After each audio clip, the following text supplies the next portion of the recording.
ಎಲ್ಲರಿಗೂ ನಮಸ್ಕಾರ ಸ್ನೇಹಿತರೆ. ಕಳೆದ 2 ದಿನಗಳಿಂದ ನಟ ಡಿ ಬಾಸ್ ದರ್ಶನ್ ಪತ್ನಿ ವಿಜಯಲಕ್ಷ್ಮಿ ಹಾಗೂ ನಟಿ ಪವಿತ್ರ ಗೌಡ ಅವರ ಕೌಟುಂಬಿಕ ಕಲಹ ನಡೀತಾ ಇದೆ.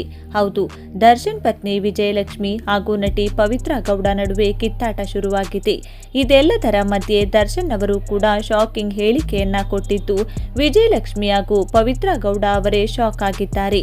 ಹಾಗಾದ್ರೆ ಪವಿತ್ರ ಗೌಡ ಹಾಗೂ ವಿಜಯಲಕ್ಷ್ಮಿ ಬಗ್ಗೆ ನಟ ದರ್ಶನ್ ಹೇಳಿದ್ದೇನು, ಅದೆಲ್ಲ ಸಂಪೂರ್ಣವಾಗಿ ನೋಡೋಣ ಬನ್ನಿ. ನಟ ದರ್ಶನ್ ಜೊತೆಗಿನ ಒಂದಷ್ಟು ಫೋಟೋಗಳನ್ನ ನಟಿ ಕಮ್ ಮಾಡೆಲ್ ಆಗಿರುವ ಪವಿತ್ರ ಗೌಡ ಅವರು ಸೋಷಿಯಲ್ ಮೀಡಿಯಾದಲ್ಲಿ ಹಂಚಿಕೊಂಡಿದ್ದರು.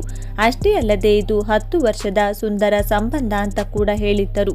ಇದನ್ನ ದರ್ಶನ್ ಪತ್ನಿ ವಿಜಯಲಕ್ಷ್ಮಿ ಅವರು ವಿರೋಧಿಸಿ ಪವಿತ್ರ ಅವರ ಪತಿಯ ಜೊತೆಗಿನ ಫೋಟೋಗಳನ್ನ ಶೇರ್ ಮಾಡಿದ್ದರು. ಅಷ್ಟೇ ಅಲ್ಲದೆ ಪವಿತ್ರಗೆ ಕಾನೂನು ಕ್ರಮ ಕೈಗೊಳ್ಳುವುದಾಗಿ ಎಂದು ಎಚ್ಚರಿಕೆಯನ್ನ ಕೂಡ ಕೊಟ್ಟಿದ್ದರು. ಇದಕ್ಕೆ ಪವಿತ್ರ ಈಗ ತಿರುಗೇಟು ನೀಡಿದ್ದಾರೆ. ಇದೀಗ ವಿಜಯಲಕ್ಷ್ಮಿ ಅವರು ನನ್ನ ವಿರುದ್ಧವಾಗಿ ಪೋಸ್ಟ್ಗಳನ್ನ ಹಾಕುತ್ತಿರುವುದು ನನಗೆ ಬೇಸರವನ್ನುಂಟು ಮಾಡಿದೆ.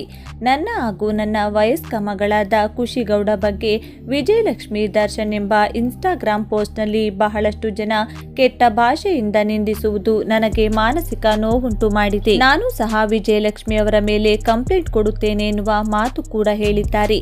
ಆದರೆ ಈ ಇಬ್ಬರ ಜಗಳದ ಬಗ್ಗೆ ನಟ ದರ್ಶನ್ ಅವರು ಯಾವುದೇ ಹೇಳಿಕೆ ನೀಡಿಲ್ಲ. ಆದರೆ ಕಾರ್ಯಕ್ರಮವೊಂದರಲ್ಲಿ ಪರೋಕ್ಷವಾಗಿಯೇ ಟಾಂಗ್ ಕೊಟ್ಟಿದ್ದು, ನಾನು ತುಂಬಾನೇ ತಾಳ್ಮೆಯಿಂದ ಇದ್ದೇನೆ, ಯಾವುದಕ್ಕೂ ತಲೆಕೆಡಿಸಿಕೊಳ್ಳುವುದಿಲ್ಲ, ನನಗೆ ಸಾಕಾಗಿದೆ, ಯಾರೂ ಬೇಡ, ನನಗೆ ನನ್ನ ಸೆಲೆಬ್ರಿಟಿಗಳೇ ಸಾಕು ಎನ್ನುವ ನೋವಿನ ಮಾತನ್ನ ಹೇಳಿದ್ದಾರೆ. ದರ್ಶನ್ ಅವರ ಈ ಮಾತಿನ ಬಗ್ಗೆ ನಿಮ್ಮ ಅನಿಸಿಕೆ ಮತ್ತು ಅಭಿಪ್ರಾಯಗಳನ್ನು ತಪ್ಪದೇ ಕಾಮೆಂಟ್ ಮಾಡಿ ತಿಳಿಸಿ. ಧನ್ಯವಾದಗಳು.